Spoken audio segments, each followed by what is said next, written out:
Hi, this is Roger. Thanks for dropping by. Sorry you haven't had a video for a long time, but Hannah was down for the weekend and Storm Bert passed over and took its time. It's still hovering around Scotland and causing grief, and it caused us to stay in all weekend really. We were hoping to get some stuff done in the garden, and I'm not going out in sort of blinking, gale force winds blowing all the leaves at you and heavy rain and everything. So we did a few bits around the house and had some nice food and things and just had a leisurely weekend. Planned our Christmas meals, which I can now get on and sort out. And then we had to get Hannah home. And if you remember a while back, I had a really bad journey to Burnham's, because of the weather. Well, we didn't get 2 miles yesterday and the road was closed. And luckily it's, I know the other alternative routes and things. So anyway, we had to turn around and come back and go another way. And that was just to get going. And the standing water on the roads and the rain was torrential. And dark, whereas my trip to Burnham's at least was in the daylight. It was a horrible journey. Several parts of the roads were flooded, and then we got about 20 minutes I suppose from Hannah's place, another road closed. Basically a road of police blue lights across the road, nobody there, so they closed the road and cleared off basically. And we were now in an area that I didn't know well enough. All I knew that is if we went back to the previous village and took the turning in the village, we could thread our way round and get back round to Hannah's place. But Hannah gets the map up on her phone when we have to detour. So they've closed the road because of floods. What about the alternative route? You're on a country lane, no street lamps, and all you can see up the road is water. You haven't got a clue how deep it is. So, the diversions were onto roads that were far worse than probably what the main road was actually like. It took us nearly an hour longer than it should have done to get to Hannah's. Of course, I then had to plan a totally alternative route to come back. Because, Hannah said you don't really want to go back the way we came because it's still raining hard. Those floods are only going to get worse, they're only going to get deeper, and possibly more of them. So I had to plan another route home, which was better. I wouldn't say it was great. And I wasn't doing bad, I was making good progress, some big puddles sticking out in the road, and there's some going right across the road. All that sort of thing, which was to be expected, I suppose, until I got just outside of a village where a railway line went across. Well, railway lines don't like going up and down hill or round sharp bends, so they tend to try and make them go in a straight line. So this one had gone in a straight line, and to get clearance for the traffic to go under the railway line, they'd made a big dip, hadn't they? And it had filled with water. And when I got there were 4 cars waiting for somebody to go through to see how deep it was. There's no lighting there or anything, you could just see water from this side to the other side of the bridge. You didn't know how much of a dip it was or anything. I think the cars were waiting for something like a 4x4 to go through so they could gauge how deep it was. Well, I wasn't going back, so I was the idiot who went through at like 1 mile an hour. There's some idiot that they just don't understand. If you drive fast through a flood, you force the water up into your engine compartment. Go steady. What's the rush? One flood I went through had 3 broken down stranded vehicles in it, with their hazards on. And as I came out the other end of that flood, I smiled to myself because 2 of them were BMWs. That's not having a go at the drivers, although I could. That was the car. This is a German car. They're renowned for good design, good build, all that sort of stuff. BMWs are not so good.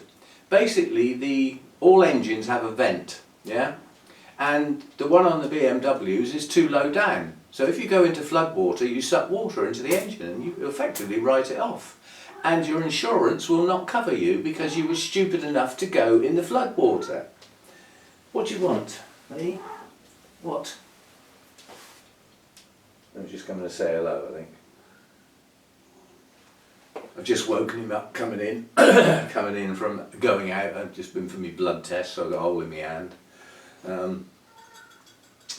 Yeah, it's not. I wish I hadn't booked that on a Monday, but I didn't have a choice. So they said you need that test after the 24th. Well, the 25th is after the 24th, and the booking system where I had to book it only went that far, so I had to have it today. Today's market day in the main town, and it just closes the high street, which means all the traffic gets diverted, and the junctions are just so much more busy. And often the car parks are much busier too. But anyway, I've had that done. See the results. My last blood test had all the important stuff as far as I was concerned was good and classed as normal, no further action required. And there were a couple of items that were borderline retest required. So that's why I've been today, to find out whether or not medication's got to change or anything like that, I suppose. But they get onto it pretty quick. The results from the test will be back pretty quick. I can go online and have a look at them as well, so that'd be good. Yes, so not a very productive weekend as far as work was concerned, but a leisurely weekend. I mean, Hannah, for one reason or another, had virtually no sleep on Friday night, so she was falling asleep, like sat in the chair watching the stuff we were looking at on the laptop. She was having trouble staying awake, so she slept a lot Saturday night and into the morning. But yeah, she obviously caught up enough sleep because she didn't sleep in the car on the way home. Mind you, I think that was because of the conditions we were driving in. I don't think she felt safe going to sleep. Let me just let Nuisance out. Come on then.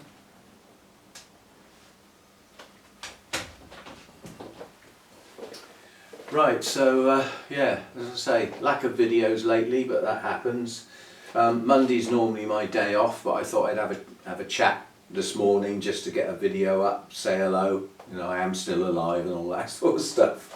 And we'll pick up again tomorrow, although, as I've said, the videos are going to be thin on the ground. There's little to no repotting to do. New blooms aren't opening. When they do, you'll be the first, well, you'll be the second to see them, I'll be the first. And there isn't much of that going on either. So it's just a quiet time of year, I think we will get our surge of cymbidiums, but watching me water plants is sort of like watching paint dry, isn't it, really? Or watching grass grow, I think that's the other expression. But yeah, so that's basically how it is. I've noticed most of the other regular posters that they've dropped right down. Some seem to have stopped posting altogether. It's just not there. Even what I would call the real regulars aren't posting that often. So it's just that time of year. I mean, I have a look on my sort of suggestions and subscriptions page, and it's nearly all what was there the day before. So where's the new stuff then? And bearing in mind I have other interests. There's music interests, there's military aircraft interests, there's some other things, bonsai. There's other things other than orchid videos that I've got on my list, and there's still no new stuff coming up. There's only 2 of the UK bonsai people at the moment that are posting anything at all. Well, 3 actually, but one's not UK. So it's a quiet time for all, it looks like. Let's let Mr. in.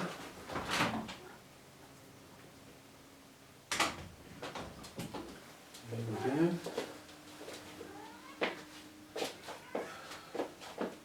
Yes, and we had had a failure at the weekend. I've got a carpet shampooer that I got for the grubby areas that you get, wear and tear and all that sort of stuff. And we were going to do the hall area by the front door yesterday, and I started going, and I thought, there's nothing happening, and the brushes weren't going round, and I could smell a little sort of slight burning smell, so I shut it off completely and turned it upside down so I could see what was going on, started it, and the brushes weren't moving at all. Tried moving them by hand and they were incredibly stiff. And there was a couple of bits that, it's quite good, it's a wax, and it had a picture of a screwdriver, and the screws you could undo to the maintenance area were numbered 1 to 8 with a picture of a screwdriver there. So I undid those, and I couldn't see anything wrong at the time. So I put the panel back on and started it up, and the brushes were moving fine. And then they just suddenly stopped. So I took the panel off again, and the belt's broken. There's a drive belt in there. So I've had to order that. And I don't know whether that's a discontinued line or something, but all the wax, it's mainly vacuum cleaners rather than carpet cleaners, if you know what I mean. But the carpet cleaners, spare drive belts, are all over the place, all over Amazon, other sellers, you know, eBay, all over the place. My particular model, we found one seller on eBay, and they only had one left in stock. It said one sold, one in stock. So I bought it straight away, and we couldn't find any others for that model. So that's going to be a right pain if that belt goes again, which it will. It's obviously the fact that it's got an inspection panel with numbered screws and a picture of a screwdriver. They expect you to have to go in there, don't they? So yeah, so I've got to get that fixed.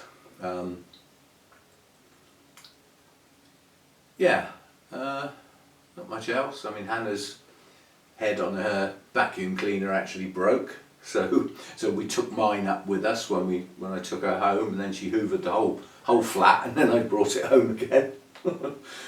Yeah, so it's a bit of a couple of bits of kit problems this weekend.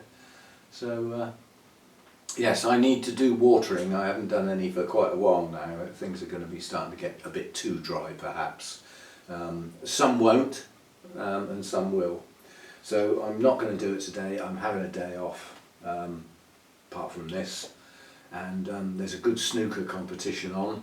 But much to my annoyance, on Saturday night, Ronnie O'Sullivan got knocked out in the first round.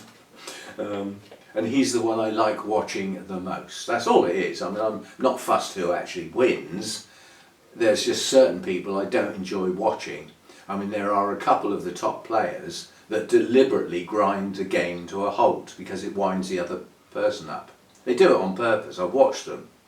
You know, there is an obvious shot. It is the only shot. But we'll go over here and have a look at it from here. And then we'll come round here. And then we'll do some of that. And then we'll take another step. And we'll do some more of that because it's all fallen off since you did it 10 seconds ago. Then we go up the other end of the table and look back. Then we come around here and then take the shot which was the obvious shot in the first place.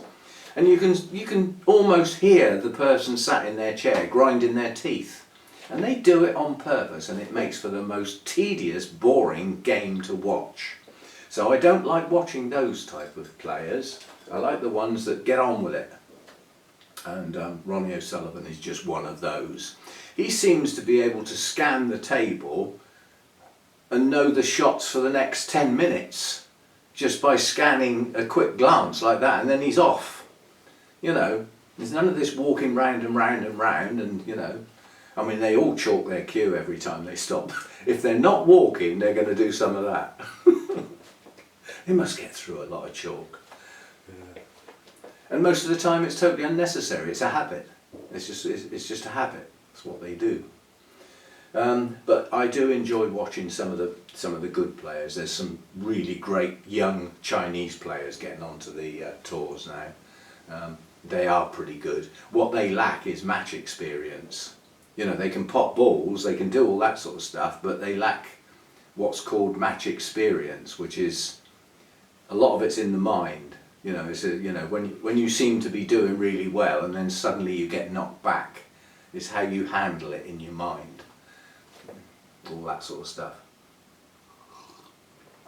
But most people, the way to get round it is one shot at a time.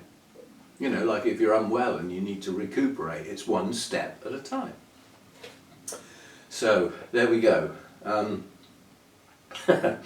My medication, they've got round the problem. What they've actually done is put it back how it was.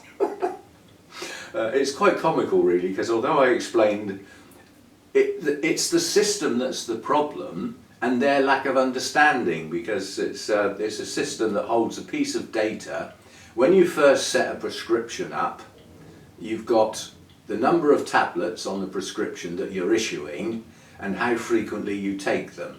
So let's take my case that got messed up. They gave me 56 tablets and they're one a day. Well, that's 8 weeks worth. So they keyed that in and the system calculates 8 weeks minus 2 and sets a reorder date. You can't reorder prior to that point. So you've got to wait 6 weeks to reorder those 56 prescription tablets. And then some bright spark goes in and changes it to 28. But they haven't changed that bit of the system that's got the earliest reorder date in. And it seems that adding in a prescription on top of the one that's already there doesn't change that bit of the system. So what they've done to get round it, rather than go and change that bit, is I now get 56 tablets. They've gone back to how it was before. It's almost laughable, but you know, it's not the individual's fault, it'll be the training. You know, it'll be whoever did the training hasn't made that point, so they haven't been told. It's not necessarily their fault. But even though I've explained it. Yes, so how are things going out here? Well, just very, very slowly and very quiet. I haven't got much keeling over. I've got an awful lot of stuff sitting there doing very little. The only thing with some quite rapid movement, I suppose, is the cymbidiums, and that's the spikes and the maturing bulbs. Quite a few of them are doing both of that. The spikes are, you know, starting to move on, and there are still growths maturing. So in theory there could even be some more spikes that start a bit later, giving us a staggered blooming. That's why I'm always impressed when a cymbidium comes into a show and you can look at it and you can see, now that plant's got 7 new growths and it's got 7 spikes and they're all in bloom together. That's good stuff. Because most of mine, even if I had 7 spikes, they're not going to all be out together, that's for sure. Although the first one that's going to bloom, the 3 spikes will be out together, but they won't all open together. But over the period of time they will all open before the first lot go. So there will be 3 nice spikes on that one. Which will be nice when that comes out. That'll be a nice splash of colour sticking up towards the roof. So there we go, that's what's going on. Not a lot. And we've got our virus cymbidium over there. Hannah said, oh, you've brought that in. I said, well, it's got 2 nice spikes on, and if it stays outside they'll just get battered to bits in the weather. And she said, well, as long as you're happy. And I said, well, it lives over there, it's totally separate. And the other one that's possibly got a virus as well, that's separate. Everything else is okay, keep my eye on it all. They get watered separately. I don't handle them and then handle anything else. If I have to go near them or do anything with them, then I sort my hands out. And any tools or anything like that involved, so I'm keeping them separate. And so far so good. But as I said, both of the ones that are, well, that one's definitely a problem and that one potentially is, they've got spikes, they're still going to bloom, you know. So be it. And yeah, I think that'll do. So I'm only waffling basically. I just wanted to say hello, and you know, some people worry if I disappear for more than 1 day at a time. And technically speaking, that last gap was probably the biggest gap I've had for a very long time. Because the last video you had, the cooking video, wasn't filmed on the day I posted. It was filmed the day before. Yeah? So, you know, I haven't made a video for some time. So we'll do one now and get it posted. So Sunday chat sort of on a Monday. That's what you've got. And thanks for dropping by. Thanks for the support and everything with the channel. You know, the financial support, which is the super chats now and again, the buy me a coffee one-off sort of things, the membership, YouTube membership, and the Patreons, my patrons, all a form of financial support, as is watching the adverts on the channel, or I will say, or going YouTube Premium, where you pay a set monthly fee and you don't ever see an advert ever again on YouTube. It's wonderful, and the creators still get paid. How the hell they allocate it, I really don't know, but they do. So you're not depriving the creators. In fact, you're almost guaranteeing the creators get paid by going premium, because they will get a cut. Yeah. Whereas if you don't go premium, you know, there's a lot of the times you can just skip over the ads, and if you do that, the creator isn't getting any money. So they're putting their efforts in and entertaining you for nout. That's northern for nothing, I think. Yes, so this storm was bad news. Much of the country has had bad snow, and then on top of that, torrential rain, gale force winds, and the snow melt joined in with the heavy rain and just came down and flooded all the roads. Rivers have burst their banks, there's loads of homes flooded, there's railway lines closed, you know, roads over mountain passes are closed, villages are cut off. It's real bad news. This weekend has done a lot of damage all round. Places that have had flood defences have put up have seen them fail miserably, so they're flooded again, even though there's a supposed defence to stop that happening. Obviously badly designed or not put up properly or whatever, but yeah, it must be horrible to get your home totally flooded like that, because you just can't go back in. You know, I mean, depending on how high the water comes up, if it's into the electrics, you can't turn the power back on. You can start a fire like that, you know, so it must be really bad news. Lose your possessions and things. So, so you have to feel sorry for those. Lots of power cuts as well. You know, in the winter, that's not funny. You've got no form of energy to cook, nothing to heat your place with. Candles can replace lights, yeah, but you know, you can sit around and freeze by candlelight. Wonderful, yeah. But that's the weather, and we will get it more frequently. You can like that or lump it, but I've seen it. I've looked back over the last 10 years and watched it get worse and worse. We don't get the cold winters anymore, we get wet winters. We've just had the wettest spring on record. Yeah? We've had things like the longest periods without sunshine. We've had droughts. It's getting worse. And I think there's some people's attitude is, well, however bad it's going to get bad, because it's unstoppable. You slow it down maybe, but I don't believe it's stoppable. The change is happening, whether we like it or not. Whether you believe it's our fault or not, don't care. It's whose fault it is, don't matter, it's happened. It's too late, you know.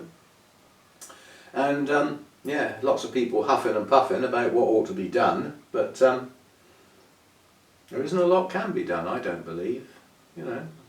It's like somebody said, you know, you've got a big coal burning furnace generating electricity up the road here, you've got a big nuclear power station, you've got people dredging the seas, and I've got my special light bulb. You know, that's how I see it. What we do as individuals cumulatively may have a bit of an effect, but burning down half of the Brazilian rainforests, how are you going to recover from that? You know, it's, the damage has been done. It's already done, and a lot of it is irreparable. People are just too interested in profits and money. So, if that's the way of the world, then so be it. And think of those people that are in war-torn countries. The people, I mean, through no fault of their own, got no bloody homes, you know, some got no water, no medical facilities. And what sort of winter are they going to have? It's not necessarily their fault, is it? No. Power and money. That's what speaks. And stupid people who follow. Whose fault's that?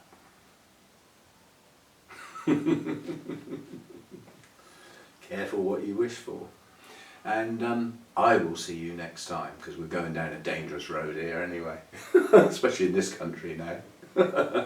There was can I say this? Well, yes, I can. I can say what I like. It's my video.